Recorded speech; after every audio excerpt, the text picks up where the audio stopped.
clearest images of Ganymede and Europa taken by telescope in Chile. Using the Very Large Telescope in Chile, scientists took the clearest ever images of Jupiter's moons Ganymede and Europa. Some places in the solar system are great places to search for life. Mars is perhaps the highest ranked on the list. There are numerous landers, rovers, and spacecraft studying the red planet. But Mars is by no means the only place where alien life may have existed or still exists. Likewise, some moons in our solar system are also great places where we can search for alien life. One of the more promising candidates is a moon of Jupiter called Europa. Covered by a massive layer of ice several kilometers deep, beneath it lies a vast ocean.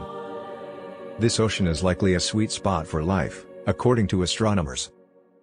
Therefore, studying these moons is of critical importance to humankind.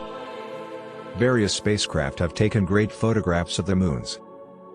Juno, for example, recently flew past Europa and took some crisp close-up images of the surface. However, we can also photograph these moons from Earth. Detailed images taken by an Earth-based telescope reveal the cocktail of chemicals that make up two of Jupiter's largest moons' frozen surfaces.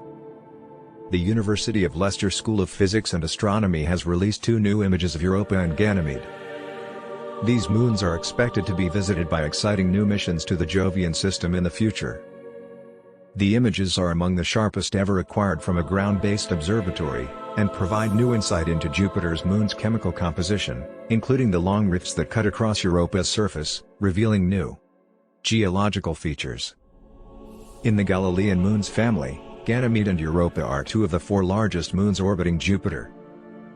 Ganymede is the largest moon in the solar system, while Europa is quite similar in size to her own moon.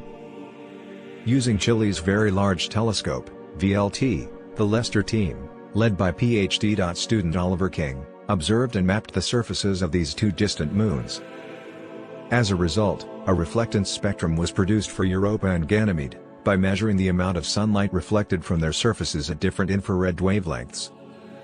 Using a computer model, these reflectance spectra are compared to laboratory measurements of the spectra of different substances. Europa's crust is mostly made up of frozen water ice with non-ice materials contaminating its surface, according to images and spectra published in the Planetary Science Journal. The observations of Ganymede, published in JGR, Planets, indicate that the surface consists mostly of dark gray material. This composition is unknown, but the image also shows young areas of water ice. Furthermore, an impact event has exposed Ganymede's crust's fresh, clean ice beneath its icy polar caps, blue in the images. In addition, scientists mapped the distribution of salts on Ganymede, including some that may come from within Ganymede itself. The size variation of the grains of ice across the surface.